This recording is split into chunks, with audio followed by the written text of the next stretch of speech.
Hey guys, I just finished watching Prisoners, and holy shit, wow.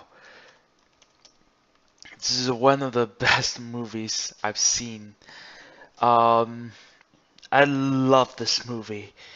Usually I don't want to do a movie review this late, but I have to say something about it. This movie is absolutely fucking amazing. I watched it around 3 o'clock in the morning, and I finished it around 5. And wow, and then I went out to grab some breakfast, and I've been thinking about this movie the whole time. It's one of the it's one of the best in this genre that I have seen. I saw other Villeneuve's movie like Ciscaro and Arrival, and never fully appreciate it. But now that I saw Prisoners, and it makes me appreciate these two movies even more. Um, when I saw his movies, especially Arrival, his style reminds me a lot of Christopher Nolan. Uh, the way his camera, the way his cinematography works, and the way the pacing works. It's absolutely brilliant. I have to mention the cinematographer though. What's his name again? Oh yeah, Roger Deakins. When I saw the name, it was like, his name sounds very, very familiar. And then I checked his filmography, and it was like, holy shit! I know why he's famous. He worked with Coen Brother on Fargo, Big Lebowski. Um, and he also worked with Ron Howard, A Beautiful Mind. Oh yeah, he's also involved in Shawshank Redemption and and The Village, No Country for Old Men. Holy shit, this guy was involved in some really really high caliber movies. And his next upcoming movie is Blade Runner 2045. This guy, man, this guy knows how to shoot a movie, how to like at least how to film a movie. Um, why do I say that? Just from the opening shots. The opening shots was a deer, and then it zoomed out, and then the camera slowly zooming out, and we see Hugh Jackman and his son sniping the deer, and there's just so much tension just in that one shot. There was another shot when the girls went out, and there was a focus on a tree outside. It may not sound something special, but for me, that one shot tells more than one story. Maybe somebody is looking over the tree, maybe somebody is spying on the girl. Who is it? It just builds up a lot of mystery. The pacing was also really, really good. There is a really few edits and many long takes. It built up the atmosphere and lets you soak into the environment. I like movies like that. It built. I like movie that builds up suspense, not just action, action, action, and then jump scare, jump scare, jump scare. Um, and the acting, holy shit! Every single one involved deserves an Oscar. This doesn't come lightly, and by that I really mean it. Everyone's performance is perfect. Hugh Jackman, he is acting like he is playing a really frustrated and angry father trying to find his daughter, and it shows. You can just see from his facial expression that the little every single muscle moves in his face. It's just fantastic. Jake Gyllenhaal, this guy, man, so underrated. He plays a great detective. Viola Davis, Mario Bello, Terrence Howard. Oh shit, yeah, Terrence Howard is also really good too. Like, I, how good it is, you have to go and see for yourself to judge it. And also Paul Dano, he's playing a kind of a really mentally slow man. He has an IQ of a 10-year-old. He may there are moments where he acts a little bit over the top, but it's the right kind of over the top, the kind that you needed. Um, what I loved about this movie is there's just tension all over the place. This is the only movie that I can think of in recent memory that doesn't waste any single shots. The other one I can think of is Logan, and then actually Logan, and it's on par with Logan, and It Comes at Night this year. But this one just, but this one is a little a step up of these films because not only are none of the shots useless, but every single shot builds up a tension, and every single shot progresses a plot. Let me give you an example. In the beginning, when the two family come over for the Thanksgiving dinner, there were a lot of details. For example, there was a scene where two girls are singing, and then the song also played a crucial role in the later parts of the movie. We know a little bit relationship between the family. We know the son has a conflict with the father, and we know some kind of a personality of the father because they were talking about the deer they shot in the beginning. So the father was talking to the girl of Terrence Howard's family, and he was like, "I don't want to do that, but is my dad told me that this is a deer, like just shoot it."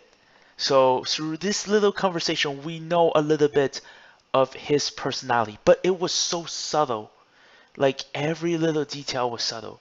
And there was a shot where they have a caged rat, and I felt like that's kind of alluding to what's gonna happen afterwards, like in the rest of the film. I really like these. There's only one shot I can remember that is being unnecessary.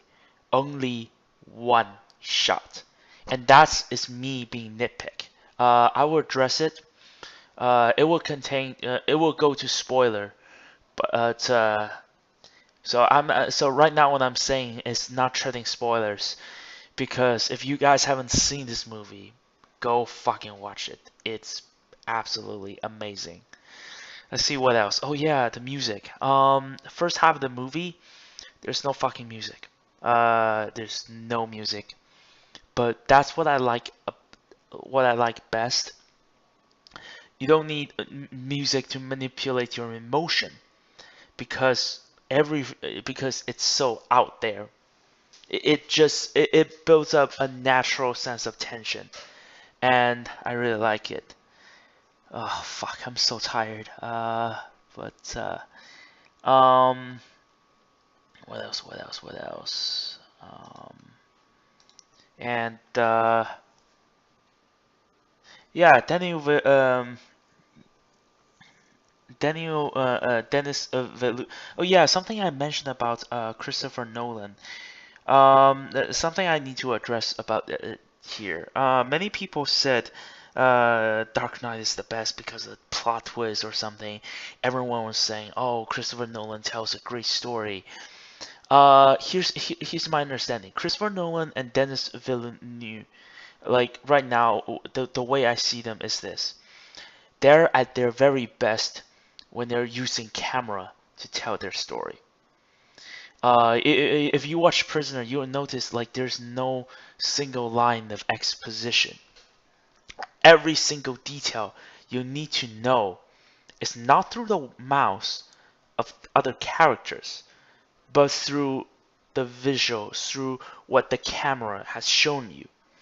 That same thing with Christopher Nolan's film, especially in the movies like Memento and Interstellar.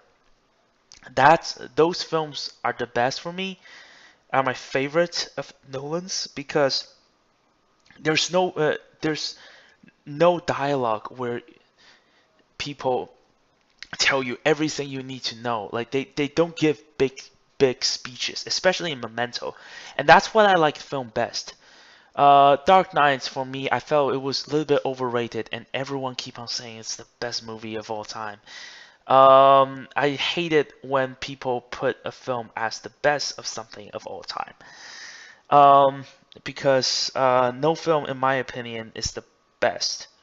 It can be great, but even great movies has flaws. The flaws I have with Dark Knight is that like sometimes people just make big speeches like you either live a hero or see yourself become a villain. He's the one that needs but not deserves. I mean, cut me a fucking break. I don't like I don't that's the thing I hate most about Dark Knight. But cinematography wise, it reminded me a lot of what Prisoners has presented. Oh, and back to the acting. No, one more note I have to mention. Hugh Jackman's performance in this movie was so good. That's made me appreciate his performance in Logan even more. You can even tell, like in some of the scenes, he channels Logan from he channels the Wolverine. But I think I'm being generalizing here.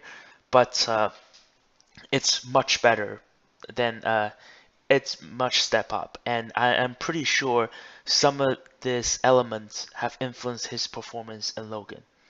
So right now I'll give my grade first, before I tread into spoiler, which won't be a lot. I give this movie 8.9 out of a 10. This is the highest grade I can possibly give to a movie that I just saw. Because here's the thing, um, the highest grade I can give to a movie I've seen within 6 months is a 9. Because I believe, however a good movie is, there's always rooms for improvement. And that's why I give it a 9 instead of a 10 out of a 10. Because I feel like there's always rooms for that movie to improve. And then for movies, for the future movies to progress, they always aim at surpassing the past. So if I see it again within the next couple months and I still like it, I will boost it up to a 9. And then probably within the next 2 or 3 years, if I still see it again and I like it even more, by then I'll give it a 10. So right now I'll give it an 8.9 out of a 10. Um, really, really good movie. Go see it right now. It's on Blu-ray. So what year is it made? 2013. So it's not that old of a movie. It should be on Blu-ray, or maybe on Netflix. I don't know. Go watch it. So now I'm treading into spoiler territory. I'm not gonna say much about the spoiler for this movie. There's only two things I need to say. One, there's a scene where Hugh Jackman's character was hallucinating her daughter giving him a red whistle, which he found later, and then at the very end of the movie, you hear the whistle blowing. I feel like that was a little bit too much of a hint. It's not that subtle. Again, this is a very, very small nitpick. I wish um, they could have just 2 second close up on the whistle at the beginning of the film, and that should be enough.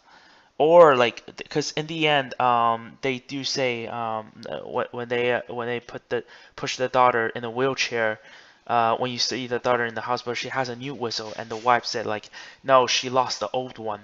Um, we bought her another a brand new whistle. I think that should be enough of an indication, of a hint So I don't think we need too much more of a hint at this case. That's my opinion. Frankly, this doesn't change anything what about how I view the movie. So second spoiler that I want to address is the killer. Is the people who are really behind this. Um, Melissa Leo played the true criminal behind everything. She kidnapped all the children. She said she was having a what was it? Waging a war against God. Um, so I wish they could delve more into her, give her a more legit reason why she went crazy. I wish they could spend because this movie is already an hour and a half long. I understand they cut a lot of material because it was originally rated NC-17. I don't know why, honestly, though. Because right now I don't see many. Maybe it's because of the torture scenes going on. Oh yeah, which the morality of the film, which is something I forgot to address. I really like they deal with this aspect. You don't know who is the victim or who's the victim and who's the bad guy. It's all the morality in the film is so blurred. That's another thing I really liked. But what, like I said, what impresses me the most is not the, it is like the morality, the ethnic issue the film deals with is very interesting and very deep. I liked it, but I was even more intrigued by the filmmaking itself. So that's out of the way. I wish Melissa Leo's character could have they could have delved into more of the motivation of her character. I feel like that would be better because throughout the film we know every single character's motivation and their background and how they play into the story. The film is that good, which makes the quote unquote villain of the film a little bit blank, a little bit empty. She's still very good. Her acting is still very good in this film. Like I said, these two are just nitpicks. I really love rest of the movie. I really love this movie as a whole. So go check it out. And you know that I'm recommending you a very good movie if